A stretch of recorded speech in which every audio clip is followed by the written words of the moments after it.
The first scream echoed off the sterile crystal walls of the Tikal Resplendence's medbay with a note of such primal agony that it stopped Chief Medic Zelgroth mid-suture.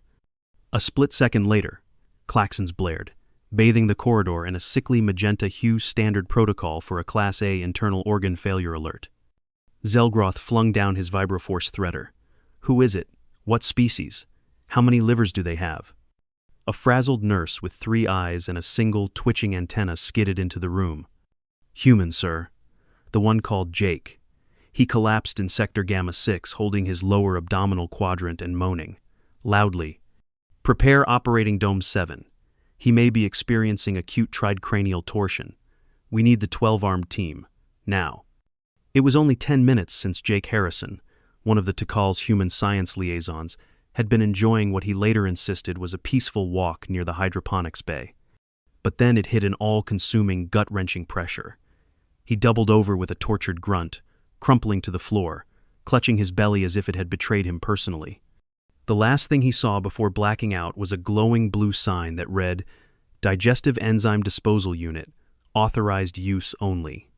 Now, he lay supine, under an elaborate array of surgical luminescence in Dome 7.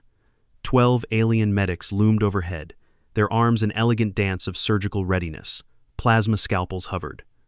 Antiseptic mists hissed. Monitors beeped in 3 tonal languages. Vitals? Zelgroth barked. Unstable. Blood pressure surging. Skin diaphoretic. Audible moaning rhythmic. He said something about God and beans, a junior medic reported. Zelgroth's massive eyes narrowed. Spletoid rupture. It must be. Humans conceal these secondary digestive sacs near their nutrient vaults. Their anatomy is primitive, yet violently explosive. Initiate multiphase incision mapping. We'll begin with thoracoabdominal access. But before the scalpel descended, Jake stirred. A low, ominous rumble rolled out from beneath the surgical drape. Zelgroth paused. Was that? Another rumble. Then, with a sound like a dying foghorn in a metal drum, Jake let loose. The fart was not just loud. It was transcendent. A vibration shivered across the titanium floor panels. Monitors scrambled. A sterile tray clattered to the ground. A surgical assistant gagged. Seal the vents, Zelgroth howled, pressing a 4-digit hand over each of his nostrils. Seal them all. Too late. The gas spread with horrific speed. A thick, invisible miasma of chili-laced doom. Every canned ration Jake had ever consumed seemed to release its ghost in that moment. The auto-purification units attempted to engage. They whirred, clicked, and then stopped with a polite chime. A red light blinked above them. Air toxicity exceeds tolerance threshold. Shutting down to prevent filter meltdown. Containment doors slammed shut around Dome 7. One surgeon fled, crawling toward an exit, before collapsing into an unconscious heap. Another wept openly. A third tried to chew through a wall panel in a desperate bid for escape. The ship's AI chimed in. Emergency ventilation protocol requested. Please open a window. I repeat, please open a window. Jake blinked up at the blurry ceiling, blinking sweat from his eyes. Where am I? Zelgroth staggered toward him, clutching a readout tablet. You are safe. You are among friends. Please, cease emitting noxious vapor. Jake blinked again. Was I dying? You experienced what we believed was a catastrophic internal rupture. We prepared for a full resection of your lower torso. You were minutes from deep sedation. Jake groaned again, shifting slightly. Think it's just gas. Real bad gas. I haven't gone in 3 days. That protein paste? It's like eating cement with glue and regret. Zelgroth recoiled in horror. You mean to suggest this was not an organic failure, but instead a pressurized void evacuation? Jake gave a strained nod. Had chili last night. 4 cans. Didn't know it'd do that to me. Just needed to, let go. Another blast sounded from beneath the drape. Shorter. Angrier. A surgeon screamed and dove behind a containment screen. Zelgroth dropped the tablet. Evacuate the dome. Initiate quarantine protocol Zeta Kappa. Someone sedate the human before he flattens the entire wing. As the last medic stumbled from the room, dragging his legs like a war survivor, Jake leaned his head back and whispered, "Much better." 30 minutes later, Dome 7 stood empty save for Jake, half naked on the surgical table, surrounded by toppled carts and passed-out staff. A single datapad lay blinking beside him. On its screen, a diagnostic entry. Patient, Jake Harrison. Status, not dying. Diagnosis, constipation-induced gastrointestinal pressure. Treatment, flatulence, catastrophic. Jake reached over with effort and tapped the intercom. Can I get pants now?" From the smell still lingered. Long after the medbay had been evacuated and Dome 7 sealed behind 3 containment layers and 1 hasty plasma weld, the Tikal resplendence floated in a state of high alert. Airlocks were triple-checked. Ventilation nodes rerouted flow away from any human-occupied sectors. Rumors flew faster than hyperspace courier packets. Jake Harrison had been moved to an auxiliary examination chamber, a glorified closet with a biofoam cot, a fresh uniform, and a ceiling-mounted containment sprinkler system that spritzed him every 20 minutes with a mist labeled Odor Nullifier Mic 4. He sat upright, sipping rehydrated coffee and grimacing with each bitter swallow. His gut still cramped occasionally, but he'd felt lighter emotionally and physically since the incident. It was the rest of the crew that remained in trauma. Patient stable. Minimal emissions detected, the AI reported dryly.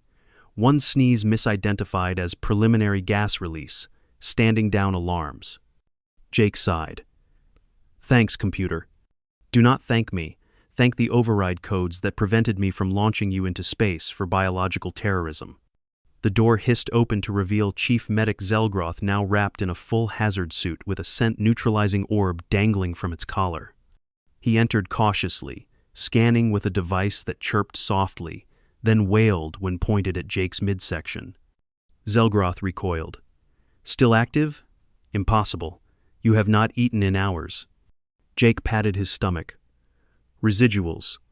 Not my fault." "We must talk," Zelgroth said, voice muffled by 2 layers of synthetic speech filters. "Galactic medical authorities are already en route. What happened here must be cataloged and classified." Jake tilted his head. "Wait. You filed a report?" "Of course. A potential spletoid rupture turned this. It is unprecedented. Your bodily emissions disabled a surgical dome, downed 7 trained specialists, and caused atmospheric filter burnout across 3 decks. And the AI filed a restraining order, the computer interrupted. Jake blinked. "You're serious?" "Very. An interspecies incident of this scale has legal ramifications." As if summoned by bureaucratic dread, a shimmering disk opened in the center of the chamber. Out stepped a creature shaped like an hourglass wrapped in medical robes, its skin a pale luminescent lavender with a scrolling projector embedded in its chest. The badge it wore read, "Galactic Health and Chemical Safety Division, Inspector Tarka Volum. Human, Jake Harrison. You have been flagged for emergency classification review," it intoned. Jake slowly stood. "Look, I didn't mean to—" Silence. "We have received bioactivity footage from the Tikal Resplendence's internal logs. Your expulsion event exceeds Class 2 volatile thresholds for confined environments. Initial categorization is underway." Jake looked at Zelgroth, who nodded solemnly. "It's standard procedure when a new biological weapon is identified." "I'm not a weapon." "That remains to be determined," said Inspector Volum. Over the next 2 hours, Jake was subjected to a battery of tests: air sampling from his breath, molecular scans of his digestive microbiome, an interrogation about his dietary history going back 2 weeks, and perhaps most traumatizing, a questionnaire titled Flatulence Frequency and Ferocity Self-Assessment. "Why does this have 10 categories?" Jake muttered as he reached Category 7, Atmospheric Disruptor. At the end, Tarka Volum turned to Zelgroth. "Preliminary analysis is complete. Human flatulence under specific dietary conditions, namely consumption of preserved legumes, modified starch proteins, and sodium nitrate chili concentrate, can result in a Class 3 gas release on at least 61% of galactic vessels." Jake blinked. Class 3? Between corrosive mist and acidic breath. You are not lethal, but you are officially hazardous. A silence settled. Then the AI chimed in. Vindication achieved. Permission to post hazard signs granted. No signs, Jake groaned. Signs already printing, the AI countered. Within 24 hours, the Tikal Resplendence began a quiet retrofit.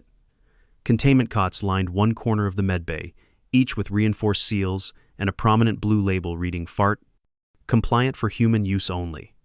Zelgroth gave Jake a tour of his new, designated recovery pod, with the tone of someone trying not to offend a sleeping volcano.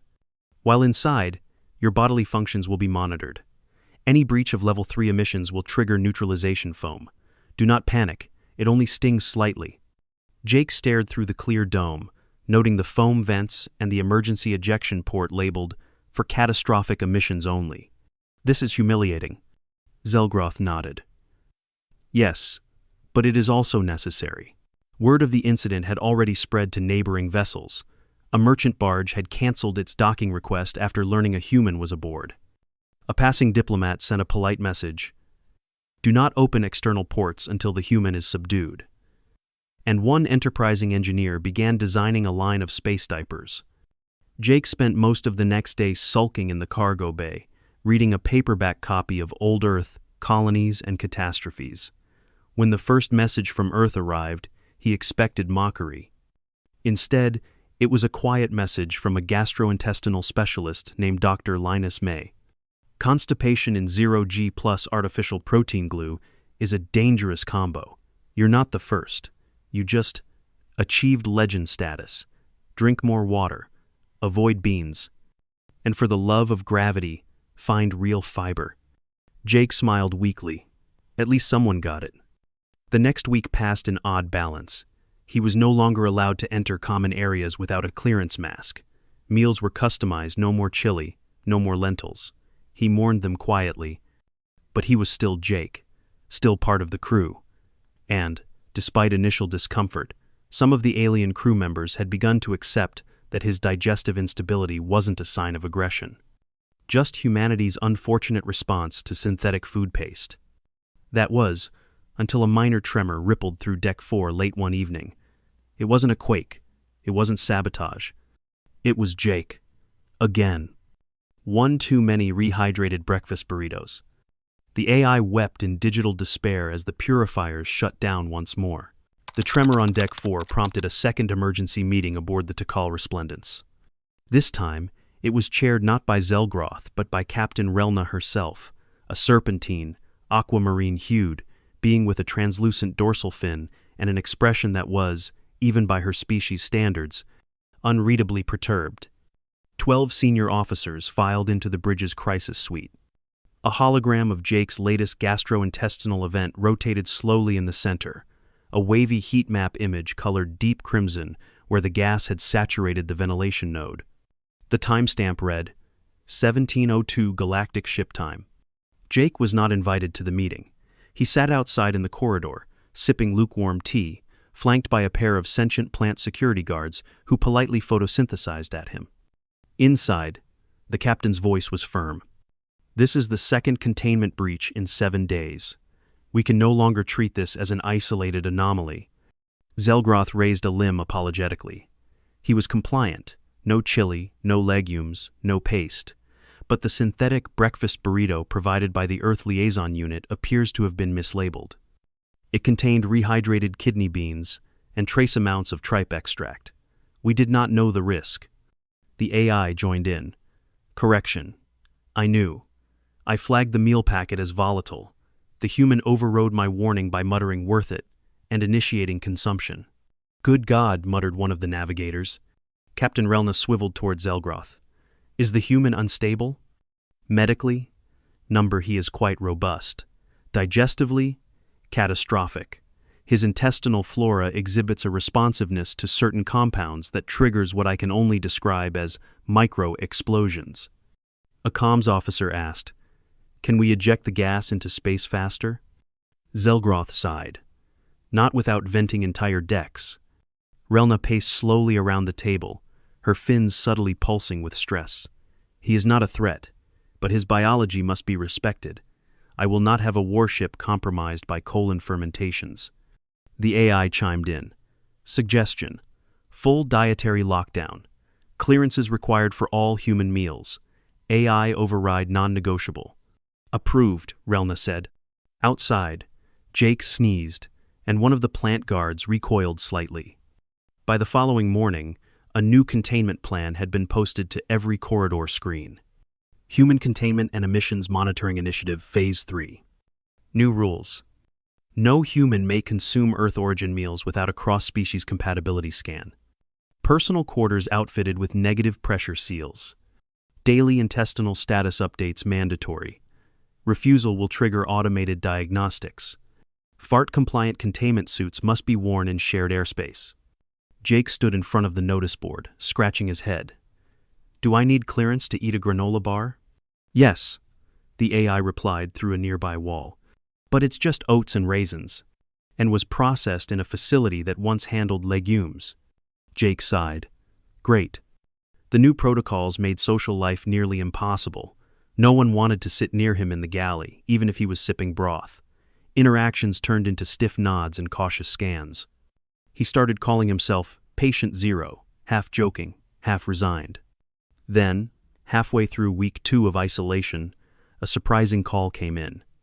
The Galactic Health and Chemical Safety Division wanted to host an interspecies nutritional diplomacy summit, and Jake had been requested as a featured speaker. The conference was to be held aboard the medical flagship Triune Concord, where over 400 delegates from 37 species would gather to discuss dietary adaptation, emergency gastrointestinal management, and the unexpected hazards of human biology. Wait, Jake said to Zelgroth. They want me to present? Zelgroth nodded. You are now an icon, a tragic lesson, a case study in species-level oversight. Jake sat back, slowly. So I'm a celebrity for farting? Infamous, not famous, but yes. He spent 3 days preparing with Tarka Volum, who had unexpectedly volunteered as his liaison. You will present the incident logs, dietary history, and your current management regimen, Volum explained. No improvisation, no storytelling, absolutely no reenactments. Jake nodded solemnly. I'll be professional. You fart once in that chamber, and we're all dead diplomatically. The Triune Concord was the largest medical vessel in this sector, a floating cathedral of health policy and antiseptic decorum.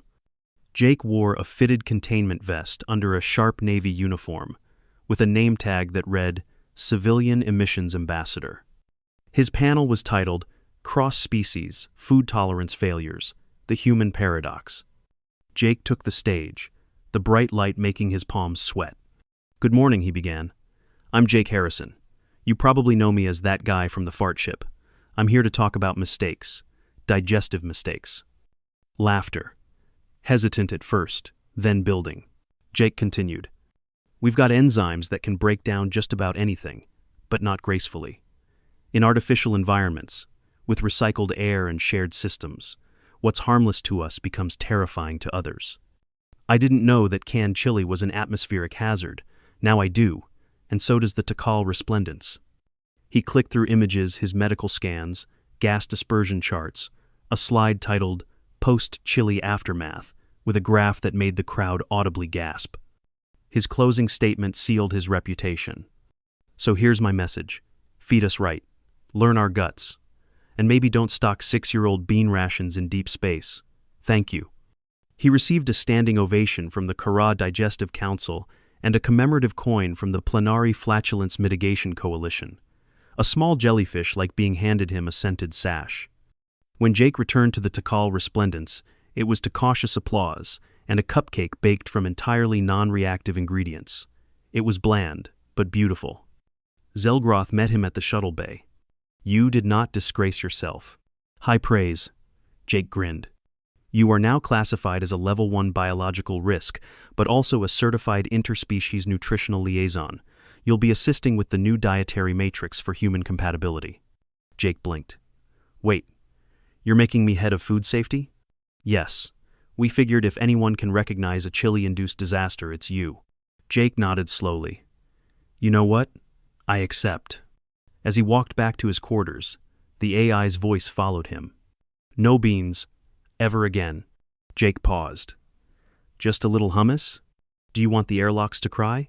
3 weeks post-summit, life aboard the Tikal Resplendence had settled into something resembling normalcy, at least, as normal as it could be when one of your crew members had been classified as a biological hazard. Jake now wore a wristband that displayed his current gastrointestinal status in color-coded alerts. Green meant safe, yellow meant cautious. Red triggered automatic room sealing and a preemptive ventilation purge. He hated it.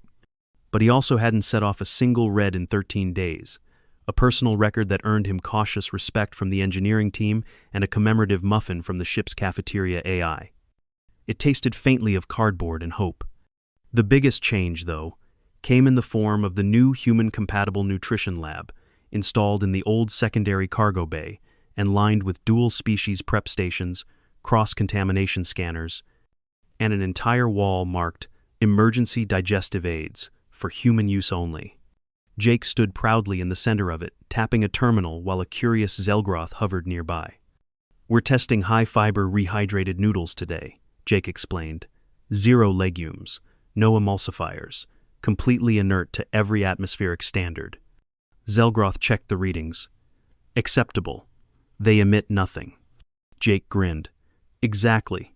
After a cautious first bite, he chewed thoughtfully. Bit bland. That is the point, Zelgroth said dryly. Still, Jake swallowed and gave a thumbs up. Digestive peace through culinary compromise. Unlikely slogan, Zelgroth murmured. The culinary peace lasted until a diplomatic shuttle docked unannounced a few days later. On board were 5 members of the Unified Species Oversight Panel, there to conduct a surprise audit of the Tikal's new human containment protocols. Jake met them in the observation gallery, flanked by his status monitor, now set to yellow, pending evaluation. The delegation, tall and impossibly symmetrical, took their seats while the lead auditor adjusted his ocular filters. You are the human known as Jake Harrison. Still am, Jake said. You will demonstrate containment readiness. Begin with dietary intake simulation. Jake reached for a bowl of fiber cubes and chewed dutifully. Now, exhibit response time in event of emission breach. He glanced at the AI monitor, raised his wrist to simulate an alert, and dove into a fart-compliant cot with choreographed speed. The auditor tapped a data pad. Compliance satisfactory. Jake exhaled and crawled back out. Now, initiate voluntary emission. Jake froze. What? You will expel a controlled flatulence to demonstrate neutralization systems. Zelgroth's eyes widened. That was not agreed upon. The lead auditor stared blankly. It is now. Jake sighed, rubbing his face. I'm not a circus act, and also, I haven't eaten chili in over a month. Then simulate, the auditor said. With all the grace he could muster, Jake leaned slightly sideways in the containment cot and made a faint, purposeful sound with his mouth. The AI, without hesitation, declared, Containment sequence activated. Mist sprayed, filters purred, and Jake emerged 10 seconds later smelling faintly of citrus and dignity. The auditor looked pleased. Demonstration adequate. Protocols verified.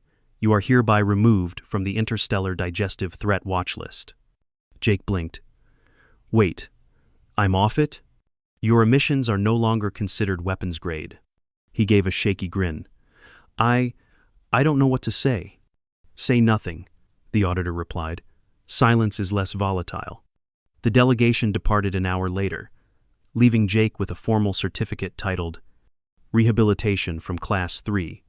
Flatulence Hazard Status Clearance Restored. Jake showed it to Zelgroth, who read it in silence before folding it neatly. You will still wear the monitor, I figured, and you will still use the designated lavatory sector. Your intestinal history remains historic. I deserve that. Later that night, Jake sat in the observation lounge with a small dish of plain rice and boiled squash, looking out at the stars. One by one, crewmates began to trickle in, not away from him, but toward him. An engineer asked him about the summit. A botanist requested help refining edible plant standards for Terran compatibility. Even the AI joined in. I have updated the cafeteria menu to include Jake safe options. Statistical likelihood of emergency has dropped 87%. Jake grinned. That's progress. You are still flagged as a moderate annoyance. Fair. Captain Relna passed by on her patrol, nodded once, and muttered something that almost sounded like, "Good work." Jake leaned back in the seat, warm bowl in hand, and sighed contentedly.